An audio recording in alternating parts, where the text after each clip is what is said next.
Hello. Welcome back to our channel challenging couples. ఎలా ఉన్నారని అందరూ బాగున్నారా? నేనైతే బాగున్నా. మీరందరూ బాగున్నారని మనస్ఫూర్తిగా కోరుకుంటున్నాను. చికెన్ గ్రేవీ కర్రీ ఎప్పుడు చేసినా కూడా ఒకే విధంగా రావాలి అంటే ఎలా చేయాలనేది చూసేయండి. ఫస్ట్ అయితే మిక్సీ జార్లోకి ఒక 2 టేబుల్ స్పూన్స్ వరకు ఎండు కొబ్బరిని చిన్న చిన్న పీసెస్గా కట్ చేసుకొని యాడ్ చేసుకున్నాను. అది మిక్సీ పట్టిన తర్వాత అందులోకి మనం తీసుకున్నటువంటి ఆనియన్స్ని, పచ్చిమిర్చిని కూడా మిక్సీ పట్టుకొని మెత్తని పేస్ట్ లాగా గ్రైండ్ చేసి పెట్టుకోవాలి.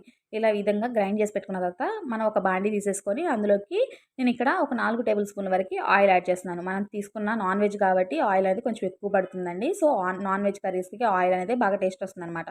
తర్వాత ఇందులోకి మనం గ్రైండ్ చేసి పెట్టుకున్నటువంటి పేస్ట్ని కూడా యాడ్ చేసుకొని ఇందులోకి 2 టేబుల్ స్పూన్ వరకు అల్లం వెల్లుల్లి పేస్ట్ యాడ్ చేస్తున్నాను. ఇది కూడా యాడ్ చేసుకున్న తర్వాత ఇందులోకి కొంచెం సాల్ట్ని, కొంచెం పసుపు కూడా యాడ్ చేసుకొని మిక్స్ చేసేసుకుంటున్నాను. పసుపు, సాల్ట్ యాడ్ చేయడం వల్ల మనకి ఇది అనేది కొంచెం త్వరగా ఫ్రై అవుతుందన్నమాట. ఇది ఫ్రై అయింది లేదో తెలుసుకోవడం అంటే ఎలా అంటే మనకి సైడ్స్ అనేది ఆయిల్ సపరేట్ అవుతూ వస్తుంది, చూసారు కదా? ఆ విధంగా వచ్చినప్పుడు మనకి చక్కగా ఫ్రై అయిపోయినట్టు. తర్వాత శుభ్రంగా కడిగి పెట్టుకున్నటువంటి చికెన్ని కూడా ఇందులోకి యాడ్ చేసేసుకుంటున్నాను. చికెన్ యాడ్ చేసేసాం కదండీ! ఈ విధంగా బాగా మిక్స్ చేసేసిన తర్వాత దీనిపైన మనం మూత పెట్టుకోవాలి.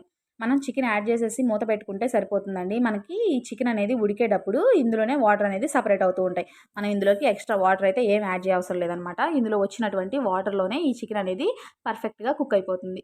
మీరు ఎక్స్ట్రా వాటర్ యాడ్ చేస్తే ఏంటి అంటే చికెన్ అనేది కొంచెం గట్టిగా అయిపోతుందండి. సో, వాటర్ అనేది యాడ్ చేయకుండా మాక్సిమం ఈ వాటర్‌తోనే ఉడికేలాగా చూసుకోండి. తర్వాత ఈ చికెన్ అనేది శుభ్రంగా ఉడికిపోయిన తర్వాత ఇందులోకి 2 టేబుల్ స్పూన్స్ వరకు కారాన్ని, 1 టేబుల్ స్పూన్ ధనియాల పొడి, 1 table spoon garam masala, 1 table spoon వరకు చికెన్ మసాలా యాడ్ చేసుకొని ఈ విధంగా మిక్స్ చేసేసుకుంటున్నాను. ఈ విధంగా మిక్స్ చేసేసుకొని మనం ఒక 2 మినిట్స్ పాటు దీన్ని చక్కగా ఉడకనివ్వాలనమాట. మనం ఈ మసాలాలన్నీ కూడా పచ్చి వాసన పోయే విధంగా ఉడికించుకోవాలి.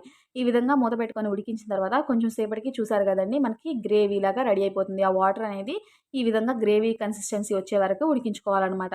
మీకు ఈ గ్రేవీ కన్సిస్టెన్సీ వచ్చిన తర్వాత ఒకసారి టేస్ట్ చూసుకొని మీకు టేస్ట్‌కి సరిపోకపోతే సాల్ట్ అని గాని, కారాన్ని గాని అడ్జస్ట్ చేసుకోవచ్చు. ఈ విధంగా ఉడికించుకున్న తర్వాత దీనిలోకి మీరు పైన సన్నగా కట్ చేసినటువంటి కొత్తిమీరని, పుదీనాని కొంచెం అంటే కొంచెంగా చికెన్ మసాలాని యాడ్ చేసుకుంటారంటే మీకు గ్రేవీ కర్రీ అయితే రెడీ అయిపోయిందండి. ఈ వీడియో నచ్చితే కనుక subscribe to our channel. Thank you for watching friends.